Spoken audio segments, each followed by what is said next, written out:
ഞാൻ ഈ അടുത്ത കാലത്ത് മലയാളത്തിൽ കണ്ടതിൽ വെച്ചൊരു കിടിലം ത്രില്ലർ മൂവിയാണ് ഓഫീസർ ഓൺ ഡ്യൂട്ടി. എനിക്ക് ഒരുപാട് ഇഷ്ടപ്പെട്ടു. ആ ഒരു സിനിമയുടെ സ്റ്റാർട്ടിംഗ് തൊട്ട് എൻഡ് വരെ നല്ല അടിപൊളിയായിട്ടാണ് അവർ പ്രസൻറ്റ് ചെയ്തിരിക്കുന്നത്.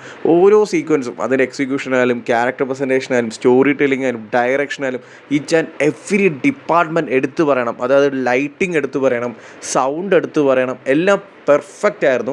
ആ ഒരു സിനിമയിൽ നമുക്ക് നെഗറ്റീവായിട്ട് അല്ലെങ്കിൽ നമുക്ക് വർക്കാവാത്ത രീതിയിലൊന്നും പറയാൻ അങ്ങനെ അധികമൊന്നുമില്ല. ആകെ ഒരു 2-3 സീക്വൻസിൽ ഈ ഒരു ഡബ്ബിങ്ങിൻ്റെ ചെറിയൊരു ഇഷ്യൂ ഉണ്ട്. അത് മാറ്റി നിർത്തി എനിക്ക് വേറെ ഒന്നും ഒരു കുഴപ്പമായിട്ട് ഈ സിനിമയിൽ തോന്നിയില്ല. എൻജോയ് ചെയ്തതെന്ന് ചോദിച്ചാൽ അടിപൊളിയായിട്ട് ഞാൻ എൻജോയ് ചെയ്ത ഒരു മൂവിയാണ്. ഈ ഒരു മൂവിയുടെ ഒരു ഫസ്റ്റ് സീനുണ്ട്, അവിടെ തന്നെ നമുക്ക് മനസ്സിലാവും ഓക്കെ ഈ ഒരു ത്രൂ ഔട്ട് ദ മൂവി എങ്ങനെയാണ് അവർ പ്രസൻറ്റ് ചെയ്തിരിക്കുന്നത്. എൻ്റെ അതുപോലെ തന്നെയാണ് ക്യാരക്ടർ പ്രസൻറ്റേഷനും. ഈ ഒരു മൂവിയുടെ സ്റ്റോറി അല്ലെങ്കിൽ ഈ ഒരു മൂവിയുടെ എൻ്റെ മേക്കിംഗ് ക്വാളിറ്റി എടുത്ത് പറയുന്നതിന് മുമ്പ് ഹൈലൈറ്റ് ചെയ്ത് പറയേണ്ട അല്ലെങ്കിൽ ഈ മൂവിയുടെ ഏറ്റവും വലിയ പോസിറ്റീവായിട്ട് എനിക്ക് ഫീൽ ചെയ്ത ചാക്കോച്ചൻ്റെ പെർഫോമൻസ് തന്നെയാണ്. ഒരു ചോക്ലേറ്റ് ബോയിൽ നിന്ന് ഒരു റൂട്ട്ലെസ് ആയിട്ടുള്ള പോലീസ് ഓഫീസറിലേക്ക് ഒരു ഷിഫ്റ്റ് എന്ന് പറയുന്ന ചെറിയൊരു കാര്യമൊന്നുമല്ല. അത് അടിപൊളിയായിട്ട് തന്നെ മൂപ്പര് ചെയ്തിട്ടുണ്ട്. ചാക്കോച്ചൻ്റെ കരിയർ ബെസ്റ്റ് എന്ന് വേണമെങ്കിൽ പറയാം. ആ രീതിക്കാണ് ഈ ഒരു ക്യാരക്ടറിന് പുള്ളിക്കാരൻ പെർഫോം ചെയ്തിരിക്കുന്നത്. ഇതുപോലത്തെ ഒരു 2-3 ക്യാരക്ടർ, ഒരു ഡാർക്ക് ഷെയ്ഡ് ക്യാരക്ടർ മൂപ്പര് ചെയ്തിട്ടുണ്ട്. വേട്ട എന്നൊരു മൂവിയിൽ ചെയ്തിട്ടുണ്ട്, ബോഗൻവില്ലെ ചെയ്തിട്ടുണ്ട്. പക്ഷേ ഈ ഒരു മൂവിൽ ത്രൂ ഔട്ട് ആ ഒരു ഡാർക്ക് ഷെയ്ഡ് മെയിൻറ്റെയിൻ ചെയ്തും അതിൽ ആ ഒരു ക്യാരക്ടറിൻ്റെ ലൈഫിൽ ക്യാരക്ടർ ഫേസ് ചെയ്തിട്ടുള്ള ഒരുപാട് ഇഷ്യൂസൊക്കെ പുള്ളിക്കാരൻ ഇങ്ങനെ നിലനിർത്തി കൊണ്ടുപോകുന്നൊക്കെ വേറെ ലെവലാണ്. അത് ആ ചാക്കോച്ചൻ്റെ ക്യാരക്ടറിൻ്റെ ആ ഒരു കണ്ണിൽ നമുക്ക് കാണാൻ പറ്റും. കാരണം പുള്ളിക്കാരൻ്റെ ലൈഫിൽ ഒരു വലിയൊരു ഇഷ്യൂ ഫേസ് ചെയ്ത് അവിടെ നിന്ന് ഭയങ്കര ഡിപ്രസ്ഡ് ആയി അതിനാണ് പിന്നീട് ലൈഫ് മുന്നോട്ട് കൊണ്ടുപോകുന്നത്. സോ ആ ഒരു കാര്യങ്ങളൊക്കെ പുള്ളിക്കാരൻ്റെ ആ ഒരു കണ്ണി നമുക്ക് ഫീൽ ചെയ്യാൻ പറ്റും. അല്ലെങ്കിൽ പുള്ളിക്കാരൻ്റെ മുഖം പുള്ളിക്കാരൻ ഇങ്ങനെ ചുമ്മാ നിൽക്കുമ്പോൾ നമുക്ക് മനസ്സിലാവും പുള്ളിക്കാരൻ എത്രത്തോളം ഡിപ്രസ്ഡ് ആണ്, അല്ലെങ്കിൽ പുള്ളിക്കാരൻ്റെ ലൈഫിൽ എന്തൊക്കെ പുള്ളിക്കാരൻ ഫേസ് ചെയ്തു, എങ്ങനെയാണ് ലൈഫ് പോകുന്നത്. അങ്ങനെ കിട്ടിലുമായിട്ടാണ് ആ ഒരു ക്യാരക്ടറിനെ പുള്ളിക്കാരൻ പെർഫോം ചെയ്തിരിക്കുന്നത്. ആൻഡ് പുള്ളിക്കാരൻ്റെ ഒരു ക്യാരക്ടർ പ്രസൻറ്റേഷൻ ഉണ്ടല്ലോ, അത് ഒറ്റ സീനിൽ ഞാൻ എടുത്തു പറഞ്ഞത് വേറൊന്നുമല്ല. ഫസ്റ്റ് ഒരു ഇൻട്രോ ഉണ്ട് ചാക്കോച്ചൻ്റെ. ഇൻട്രോ എന്താണെന്ന് ഞാൻ എക്സ്പ്ലെയിൻ ചെയ്യാൻ പോകുന്നില്ല. ഒരു സീൻ, ആ സീനിൽ എൻ്റെ മോനെ കിട്ടിലോ എന്നൊക്കെ പറഞ്ഞാൽ കിട്ടില്ല സീൻ. അതായത് ഒരു ക്യാരക്ടർ ആ 2.5 മണിക്കൂർ സിനിമയിൽ നമ്മൾ കാണാൻ പോകുന്ന ക്യാരക്ടർ എന്താണെന്ന് ഒറ്റ സീനിൽ, അത് ഇതിൻ്റെ അപ്പുറത്തേക്ക് ഇനി പറയാൻ പറ്റത്തില്ല, ആ ലെവലിൽ കാണിച്ചിട്ടുണ്ട്. ആ ഒരു സീന് തൊട്ട് മുമ്പ് ആ ഒരു ചാക്കോച്ചന് ഉള്ള ഒരു ബിൽഡപ്പ് അല്ലെങ്കിൽ ചാക്കോച്ചൻ്റെ ക്യാരക്ടറിന് കാണിക്കുന്ന കുറച്ച് കാര്യങ്ങൾ കണ്ടപ്പോഴേ എനിക്ക് തോന്നി ഇത് എന്തോ ഒരു കുറച്ച് ലെവലായിട്ടുള്ള കാര്യമാണെന്ന്. ആൻഡ് ആ ഒരു സീനും കൂടി കണ്ടപ്പോൾ അത് പൊളിയായിരുന്നു. ചാക്കോച്ചൻ വാസ് ലൈക്ക് വേറെ ലെവലാണ്. പുള്ളിക്കാരൻ്റെ കരിയർ ബെസ്റ്റ് എന്ന് വേണമെങ്കിൽ പറയാം. ആ രീതിക്കാണ് ഈ ഒരു എൻ്റയർ മൂവിയിൽ പുള്ളിക്കാരൻ പെർഫോം ചെയ്തിരിക്കുന്നത്. ആൻഡ് മൂവിയുടെ സ്റ്റോറിയിലോട്ട് വരുവാണെങ്കിൽ സ്റ്റോറി ഞാൻ ഡീറ്റെയിൽ ആയിട്ടൊന്നും പറയുന്നില്ല.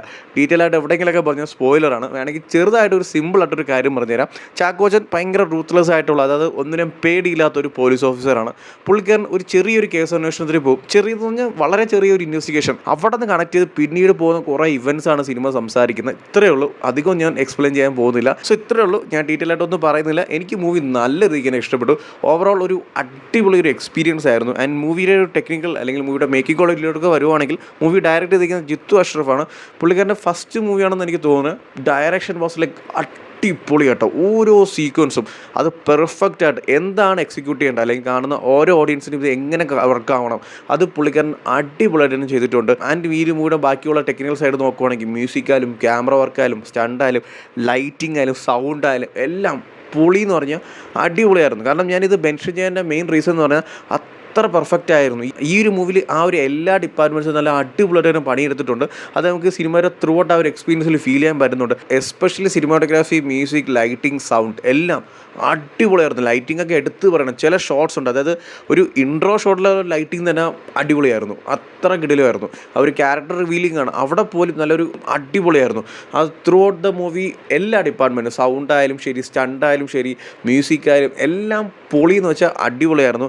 ആൻഡ് ഈ ഒരു മൂവിലെ മറ്റുള്ള ക്യാരക്ടേഴ്സ് നോക്കുവാണെങ്കിൽ അതർ ദാൻ ചാക്കോച്ചൻ ഒരുപാട് ക്യാരക്ടേഴ്സ് ഉണ്ടായിരുന്നു. എല്ലാവരും അടിപൊളിയായിട്ട് പെർഫോം ചെയ്തിട്ടുണ്ട്. കുറച്ച് ക്യാരക്ടേഴ്സ് മിസ്കാസ്റ്റ് ആയിട്ട് എനിക്ക് തോന്നി, പക്ഷേ കുഴപ്പമില്ല. എന്നാലും എല്ലാവരും അടിപൊളിയായിട്ട് തന്നെ പെർഫോം ചെയ്തിട്ടുണ്ട്. എസ്പെഷ്യലി വിശാഖ്, നമ്മുടെ കുപ്പിയായിട്ട് ആനന്ദത്തിലൊന്ന്, പുള്ളിക്കാരൻ ഒരു സൈക്കോട്ടുള്ള ഒരു ക്യാരക്ടറാണ്. മൂപ്പര് അത് അധികം ഓവറാക്കാതെ നല്ല അടിപൊളിയായിട്ട് തന്നെ ഒരു ക്യാരക്ടർ മെയിൻറ്റെയിൻ ചെയ്ത് നന്നായിട്ട് തന്നെ പെർഫോം ചെയ്തിട്ടുണ്ട്. അതുപോലെ തന്നെ പുള്ളിക്കാരൻ്റെ ടീമിൽ വന്ന കുറച്ച് ആൾക്കാരുണ്ട്, എല്ലാവരും നൈസായിരുന്നു. ആൻഡ് ഈ ഒരു മൂവിയുടെ പ്രസൻറ്റേഷനിലോട്ട് വരുവാണെങ്കിൽ first half and second half എടുത്ത് നോക്കുവാണെങ്കിൽ ഫസ്റ്റ് ഹാഫ് ചെറിയൊരു സ്ലോ പീസായിട്ടാണ് പോകുന്നത്. അതായത് ഈ ഒരു കേസ് അന്വേഷണം ഞാൻ പറഞ്ഞല്ലോ, ചെറിയൊരു ഇൻവെസ്റ്റിഗേഷനാണ് സ്റ്റാർട്ട് ചെയ്യുന്നത്. സോ ആ ഒരു ഗ്രാഫ് ഉണ്ടല്ലോ, അതായത് ചെറുതിൽ നിന്ന് ഇങ്ങനെ സ്റ്റാർട്ട് ചെയ്ത് ഒരു പോയിന്റ് എത്തി, പിന്നെ അവിടെ നിന്ന് വേറെ ലെവലാണ്. സോ ആ ഒരു ഫസ്റ്റ് ഹാഫ് വരെ ആ ഒരു കേസിൽ നിന്ന് പതിയെ ഇങ്ങനെ സ്റ്റാർട്ട് ചെയ്ത് ആ ഒരു ഇൻട്രോവൽ പോർഷൻ അവിടെ കൊണ്ടൊരു പോയിൻ്റാണ്. അപ്പോൾ ഭയങ്കര ഒരു അടിപൊളി ഫീലാണ്. അവിടെ നിന്ന് ആ ഒരു സെക്കൻഡ് ഹാഫ് നിന്ന് പിന്നെ ആ ഒരു എൻറ്റയർ മൂവി ഒരു വേറെ ലെവൽ ട്രാക്കിലാണ് മൂവി പോകുന്നത്. അടിപൊളിയായിരുന്നു. ആൻഡ് ഈ ഒരു എൻറ്റയർ മൂവിയിൽ നോക്കുവാണെങ്കിൽ ആകെ ഒരു 2 ആക്ഷൻ സീക്വൻസ് ഉള്ളൂ. ആ 2 ആക്ഷൻ സീക്വൻസും അല്ലെങ്കിൽ ആ ഒരു സ്റ്റണ്ടിൻ്റെ കൊറിയോഗ്രാഫിയും അതിൻ്റെ ഒരു എക്സിക്യൂഷനും പെർഫെക്റ്റ് ആണെന്ന് വേണമെങ്കിൽ പറയാം. കാരണം പൊളി എക്സിക്യൂഷൻ ആയിരുന്നു കേട്ടോ. അത് ആ ഒരു തിയേറ്ററിൽ കണ്ടപ്പോൾ കിട്ടിയ ഒരു ഫീലും ആ ഒരു എക്സ്പീരിയൻസും അടിപൊളിയായിരുന്നു. അതിൻ്റെ ഒരു സ്റ്റണ്ട് കൊറിയോഗ്രാഫി ആയാലും ശരി, ഒരു സൗണ്ട് ആയാലും ലൈറ്റിംഗ് ആയാലും അതിൻ്റെ ഒരു എക്സിക്യൂഷൻ ആയാലും എല്ലാം അടിപൊളിയായിരുന്നു. ഒരു പക്ക റോ ഫീലായിരുന്നു. കാണുമ്പോൾ തന്നെ ഒരു പക്ക ഫീൽ കിട്ടും. ആ രീതിക്കാണ് ആ 2 സ്റ്റണ്ടും വന്നിരിക്കുന്നത്. എന്നും പറഞ്ഞ് എൻ്റെ ഒരു മൂവി ഒരു പക്ക ആക്ഷൻ ത്രില്ലർ മൂവി ഒന്നുമല്ല, ആകെ 2 സ്റ്റണ്ടേ ഉള്ളൂ. ആ 2 സ്റ്റണ്ടും അടിപൊളിയായിട്ട് തന്നെ സിനിമയിൽ എക്സിക്യൂട്ട് ചെയ്തിട്ടുണ്ട്. അതായത് ആ ഒരു സ്റ്റണ്ട് ആ ഒരു മൂവിയിൽ ആ പ്രോപ്പർ ടൈമിലാണ് വന്നിരിക്കുന്നത്. നമുക്ക് തോന്നൂലേ ഇവന്മാർക്കിട്ട് 2 കിട്ടണം, 2 പൊട്ടിക്കണം എന്നൊക്കെ തോന്നുന്ന ഒരു ടൈം വരും. അതായത് നമ്മളിങ്ങനെ സിനിമ കണ്ടുകൊണ്ടിരിക്കുമ്പോൾ വില്ലന്മാർക്കിട്ട് 2 കിട്ടിയ ഇല്ലെങ്കിൽ ഇവരെ ഇപ്പോൾ പൊട്ടിച്ച് അങ്ങനെ തോന്നുന്നൊരു ടൈം ഉണ്ടല്ലോ. ആ ഒരു ടൈമിൽ പെർഫെക്റ്റ് ആയിട്ടാണ് ആ ഒരു സ്റ്റണ്ട് പ്ലേസ് ചെയ്തിരിക്കുന്നത്. എനിക്കത് നല്ല രീതിയിൽ ഇങ്ങനെ ഇഷ്ടപ്പെട്ടു കേട്ടോ. ഓവറോൾ എനിക്ക് നല്ലൊരു എക്സ്പീരിയൻസ് ആയിരുന്നു. അടിപൊളി ഒരു ഫീലായിരുന്നു സിനിമ കണ്ടപ്പോൾ. ആ ഒരു തിയേറ്റർ എക്സ്പീരിയൻസും നന്നായിട്ടുണ്ടായിരുന്നു. ആ ഒരു മൂവിയുടെ സ്റ്റോറി ടെല്ലിങ്ങും എക്സിക്യൂഷനും അല്ലെങ്കിൽ ആ ഒരു മൂവിയുടെ എൻ്റയർ മേക്കിങ്ങും അതിനേക്കാളും എനിക്ക് കുറച്ചും കൂടി എന്താ പറയുക, ഒരു മൂവിയിൽ ഇൻട്രസ്റ്റ് ഉണ്ടാക്കി അല്ലെങ്കിൽ ആ ഒരു എൻ്റയർ മൂവിനെ പിടിച്ചിരുത്തി കാണിച്ച ഒരു ഫാക്ടർ എന്ന് പറയുന്നത് ചാക്കോച്ചൻ്റെ പെർഫോമൻസ് തന്നെയാണ്. കാരണം അജാതി പെർഫോമൻസ് ആണ് മൂപ്പര് സിനിമയിൽ ചെയ്തു വെച്ചിരിക്കുന്നത്. ആൻഡ് വേറൊരു കാര്യം, ഇതൊരു ഫുൾ ആക്ഷൻ പാക്ഡ് ത്രില്ലർ അല്ല, ഒരു ഇമോഷണലി പാക്ഡ് ആയിട്ടുള്ള ത്രില്ലറാണ്. സോ ആ ഒരു രീതിക്കാണ് ഈ ഒരു മൂവി പ്രസൻറ്റ് ചെയ്തിരിക്കുന്നത്. സോ എന്തായാലും കണ്ടു നോക്കുക.